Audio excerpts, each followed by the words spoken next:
हिंदुस्तान की बुनियाद में हम सबका है, सब मिलकर सब कुछ करेंगे तो कुछ होगा। आइए जमादार शबनम इलाही अंजुमन रियाजुल इस्लामी स्कूल से एक स्पीच एक तकरीर लेकर आ रही हैं। आप पुरजोर तालियों से उनका इस्तकबाल करें।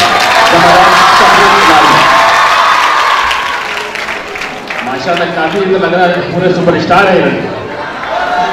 अस्सलाम वालेकुम, मेरा नाम जमादार शबनम इलाही, मैं अंजुमन रियाजुल इस्लाम की 10वीं जमात की तालिबा हूँ।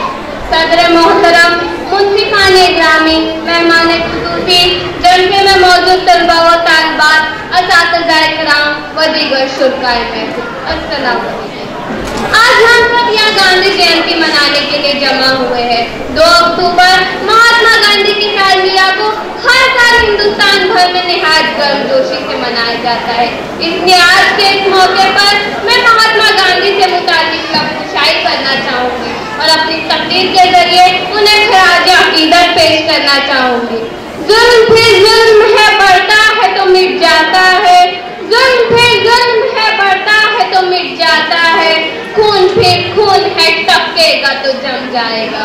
हाज़िर कराम, जब 19वीं सदी में हिंदुस्तान पर अंग्रेजों का तसल्लुत कायम था तो उस वक्त इंसानी जिंदगी गैर यकीनी और तारीख हो चुकी थी। न मुस्तक़बिल में कामयाबी अमकानात थे, न अमन की तवक्को। तहजीब व तमद्दुन और इक़दार हयात पर बदइखलाक़ी का साया दबिस्तर होता जाता। गर्ज एक अजीब आलम था। पूरे मुल्क में हर तरफ यास, नाउम्मीदी, नाकामी, इंतशार और तबाही के खौफनाक तूफान उठते नजर आ रहे थे। किसी के सामने ना कोई हल था, ना कोई राह अमल, लेकिन ये ख्वाहिश हर सीने में करवट ले रही थी कि किस तरह इन आज़ाम से निजात हासिल हो। ऐसे नाजुक हालात में महात्मा गांधी की आमद हिंदुस्तानी आवाम के लिए किसी मसीहा से कम न थी। सरजमीन ने इनको अंग्रेजों के नापाक शिकंजों से जिन रहनुमाओं ने निजात दिलाई, उन्होंने मजहब, जात पात और फिरके की तमीज किए बगैर इस जंग आज़ादी में बढ़ चढ़कर हिस्सा लिया। इन रहनुमाओं में मुस्लिम रहनुमा अशफाकुल्लाह खां, मौलाना मोहम्मद अली जौहर, मौलाना शौकत अली, मौलाना अबुल कलाम आजाद और टीपू सुल्तान जैसे अजीम रहनुमा शामिल थे। जंग आज़ादी में महात्मा गांधी का नाम फहरिस्त तक इंसान कभी फरामोश नहीं कर सकते। आज बापू का देश आजाद फिजा में साथ ले रहा है तो वो इन जैसे ही रहनुमा की काबिज बड़ी मुद्दत में साथी देखता है ऐसा दीवाना, बड़ी मुद्दत में साथी देखता है ऐसा दीवाना, बदल देता है जो बिगड़ा हुआ दस्तूर में खाना। महात्मा गांधी की पैदाइश 2 अक्टूबर सन 1869 को पोरबंदर गुजरात में हुई। उनका पूरा नाम मोहनदास करमचंद गांधी था। गांधी जी एक अजीब शख्सियत थे। उन्होंने अपनी पूरी जिंदगी हिंदुस्तान को आजाद कराने की जद्दोजहद में वक्फ कर दी। गांधी जी ने अहिंसा और सत्याग्रह इन 2 अजीम हथियारों का इस्तेमाल आजादी हासिल करने और जुल्म के खिलाफ आवाज उठाने में किया। जनूबी अफ्रीका में काले और गोरे में किए जाने वाला इम्तियाज का सामना गांधी जी को भी करना पड़ा।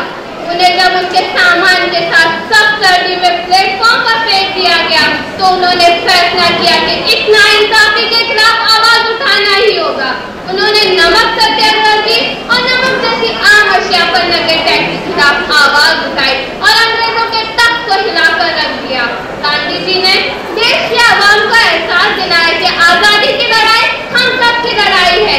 इस तरह पूरा देश आजादी के जज्बे से सरशार होकर इस जद्दोजहद आजादी में शरीक हो गया। इस तरह गांधी जी ने हिंदू मुस्लिम आवाम को एक प्लेटफॉर्म पर लाकर खड़ा कर दिया। यह हिंदू मुस्लिम इत्तेहाद की एक बेहतरीन कोशिश थी और इस इत्तेहाद ने अंग्रेजों की 200 साल की गुलामी की बेड़ियों को तोड़ दिया। गांधी जी ने लोगों को स्वदेशी माल का बाइकाट और स्वदेशी माल का बाइकाट और स्वदेशी के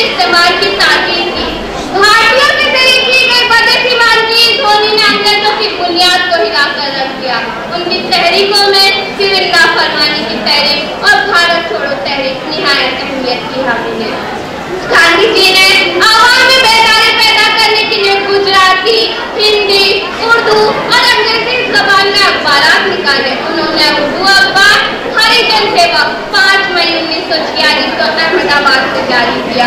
जुनूबी अफ्रीका से लौटने के बाद आवाम तक पहुंचने के लिए उन्होंने अखबार का सहारा लिया और हिंदुस्तानियों में आजादी की तड़प पैदा की और अंग्रेजों के खिलाफ आवाम को बेदार किया।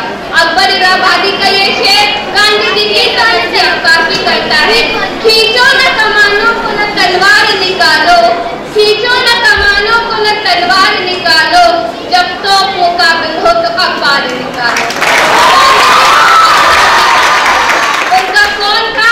इंसान की अजमत का अंदाजा उसके कपड़ों से नहीं बल्कि उसके किरदार से लगाया जा सकता है। गांधी जी ने छूतछात के खिलाफ आवाज उठाई। उन्होंने लोगों को इत्तेहाद, इंसानियत, हमदर्दी, अदम तशद्दुद और अहिंसा का पैगाम दिया। गांधी जी की कुर्बानियों कारनामों का सिलसिला यही खत्म नहीं हुआ। तकसीम हिंद के वक्त इसके खिलाफ एहतजाज करते हुए उन्होंने धरना दिया और भूख हड़ताल पर बैठ गए। इसी हालत में नाथूराम गोडसे नामी शख्स ने 30 जनवरी 1948 को उन्हें गोली मार दी और इस तरह हिंदुस्तान ने अपने मायनात सपूत को हमेशा के लिए खो दिया। इस शेर के साथ मैं अपनी तकरीर का इख्तिताम करना चाहूंगी। सजा किसको नहीं आती, यूं तो सब ही मरते हैं।